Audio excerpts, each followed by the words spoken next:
Depuis toujours, la famille est l'hôpital le plus proche. Sur une place Saint-Pierre ensoleillée et peuplée de fidèles, le pape François a poursuivi la catéchèse de l'audience générale consacrée à la famille. Il a approfondi un aspect de la vie très délicat et douloureux, lorsqu'un membre de la famille doit affronter une maladie. Dans une telle situation, en particulier dans une société souvent insensible à la douleur de l'autre, l'Église est appelée à ne pas se perdre en bavardage, mais aider les malades, comme le faisait Jésus, qui n'a jamais détourné son regard. Il n'a jamais refusé des soins à ceux qui venaient le voir. Le pape a ensuite rappelé que la faiblesse et la souffrance des personnes qui nous sont chères peuvent être une école de vie, et elles le deviennent lorsque les moments de la maladie sont accompagnés par la prière et la présence proche, affectueuse et attentionnée de la famille. Di fronte alla malattia, anche in famiglia, sorgono difficoltà. Face à la maladie, les difficultés naissent même au sein de la famille, à cause de la faiblesse humaine. Il tempo della malattia fa crescere la forza dei legami familiari. Mais en général, le temps de la maladie fait grandir la force des liens familiaux. Et je pense à quel point il est important d'éduquer les enfants en bas âge à la solidarité en temps de maladie. Un'educazione che tiene al riparo dalla sensibilità per la malattia umana. Une éducation qui tient à l'abri de l'attention pour la maladie humaine dessèche le cœur. Et à cause d'elle, les jeunes sont anesthésiés.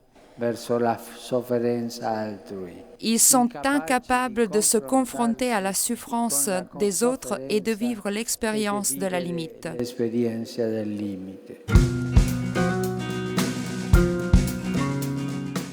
Marche, service, gratuité. Il s'agit des 3 mots utiles pour comprendre ce que Jésus veut de ses disciples et de nous aussi qui le suivons. Tel est le propos de l'homélie du matin du pape François lors de la messe à la maison Sainte-Marthe. En commentant l'évangile d'aujourd'hui, dans lequel Jésus envoie ses disciples annoncer la bonne nouvelle, le pape a souligné que le disciple qui ne marche pas, qui ne sort pas, qui ne donne pas ce qu'il a reçu aux autres, n'est pas un vrai disciple de Jésus. Le côté missionnaire lui manque. Non cammina per servire, non serve per camminare.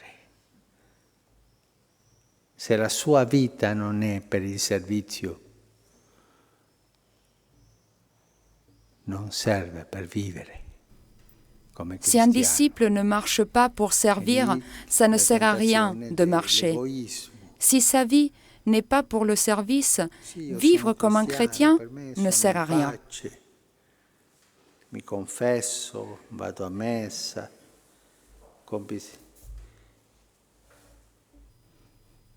C'est là que se cache la tentation de l'égoïsme. Oui, je suis chrétien. À mon avis, je suis en paix. Je me confesse, je vais à la messe, je suis les commandements. Il servizio a Gesù nell'ammalato, nel carcerato, nell'affamato, nel nudo. Mais le service aux autres, le service à Jésus auprès des malades, des prisonniers, des affamés, ce que Jésus nous dit de faire, car il est là.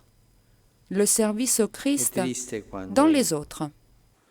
Si trovano cristiani che dimenticano.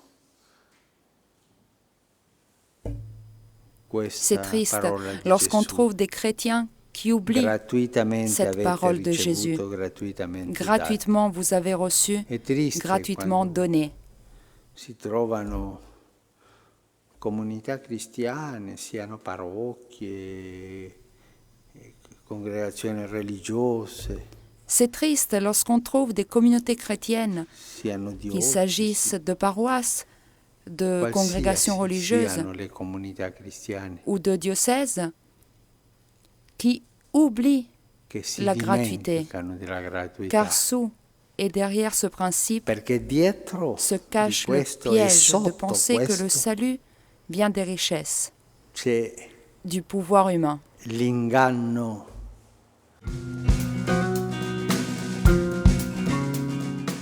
C'est un échange franc et direct que le pape François a voulu avoir avec les participants à la 3e retraite mondiale des prêtres, organisée par le Renouveau charismatique catholique international et la Fraternité catholique dans la basilique Saint-Jean du Latran. Le pape a invité les prêtres à se laisser transformer par l'amour de Dieu, à être miséricordieux, à ne pas avoir un esprit de bureaucrate et à conférer le baptême aux enfants de mères célibataires ou de parents remariés. Il a aussi abordé des questions épineuses comme le dialogue œcuménique.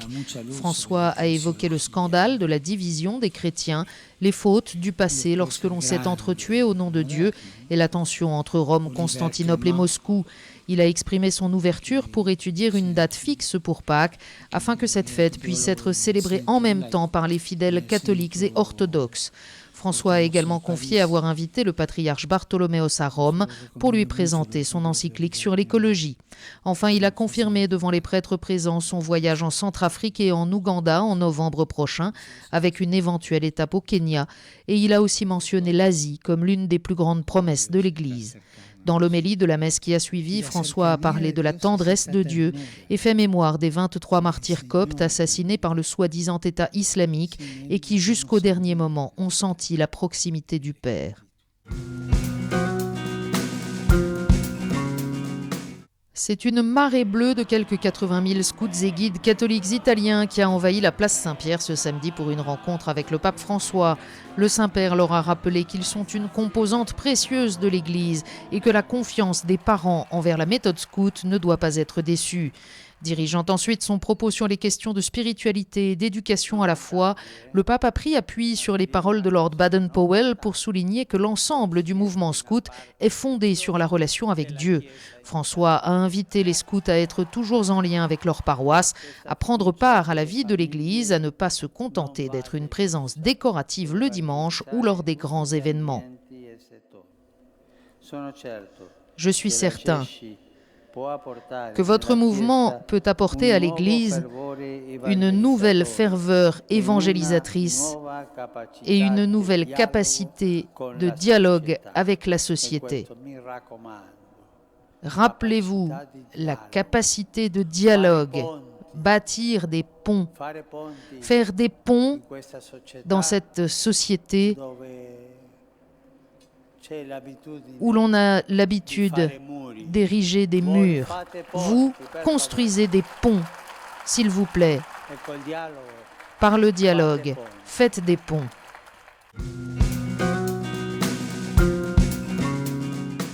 Donner de la stabilité et rendre plus solides les fondements de la société humaine, voilà les hautes valeurs que le pape a données en référence au juge du Conseil supérieur de la magistrature qu'il a reçu au Vatican. Il a suggéré de se référer aux fondements offerts par le christianisme, l'amour de Dieu et du prochain. François a rappelé que sur ces bases, on peut mettre des barrières à l'expansion de la criminalité dans l'économie et la finance et à la plaie de la corruption qui touche même les démocraties les plus évoluées. Il faut intervenir non seulement par la répression, mais aussi par l'éducation, a dit le pape, par la promotion de la personne humaine et de la coexistence pacifique. François a ensuite attiré l'attention sur la question des droits de l'homme, mettant en évidence le fait que l'on tente à intégrer à ceux-ci de nos jours des pratiques et des comportements qui, au lieu de promouvoir et de garantir la dignité humaine, en réalité la menacent ou même la violent. La justice, a-t-il ajouté, ne se fait pas dans l'abstrait, mais en considérant toujours l'homme dans sa valeur réelle, créée à l'image de Dieu. Le pape a également évoqué le souvenir du juge Bachelet, assassiné il y a 35 ans, modèle de chrétien et de juriste au service du bien commun.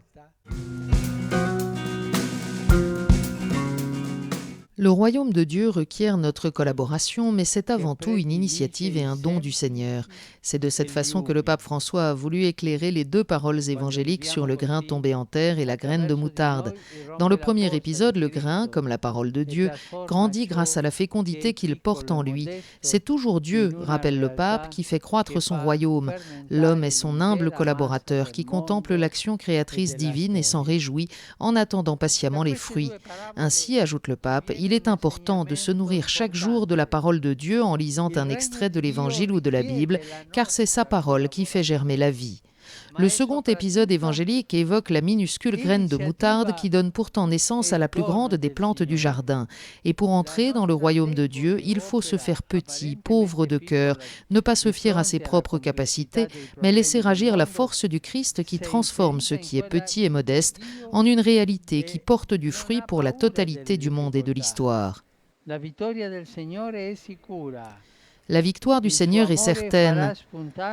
Son amour fera germer et fera grandir chaque semence de bonté présente sur la terre.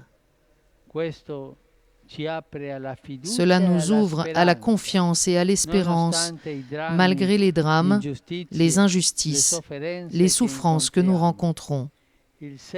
La semence du bien et de la paix germe et se développe parce que l'amour miséricordieux de Dieu l'a fait mûrir. À la fin de l'Angélus, le pape a évoqué la journée mondiale des donneurs de sang, mais surtout son encyclique sur la création publiée mercredi prochain, afin que tous puissent grandir dans la responsabilité envers la maison commune que Dieu nous a confiée. Demandons la grâce de ne pas accueillir la gratuité de Dieu en vain, de ne pas choquer par nos comportements de personnes mondaines ou de païens. Tels ont été les mots du pape François dans l'homélie de la messe de lundi matin, célébrée à la chapelle de la maison Sainte-Marthe, en commentant le passage de la lettre de saint Paul aux Corinthiens, présente dans la liturgie du jour.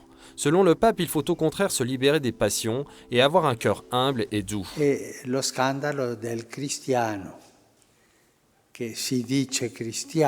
C'est le scandale du chrétien, qui se prétend chrétien, qui va à la messe le dimanche, mais qui ne vit pas comme un chrétien et se comporte comme quelqu'un d'attaché aux mondanités ou comme un païen.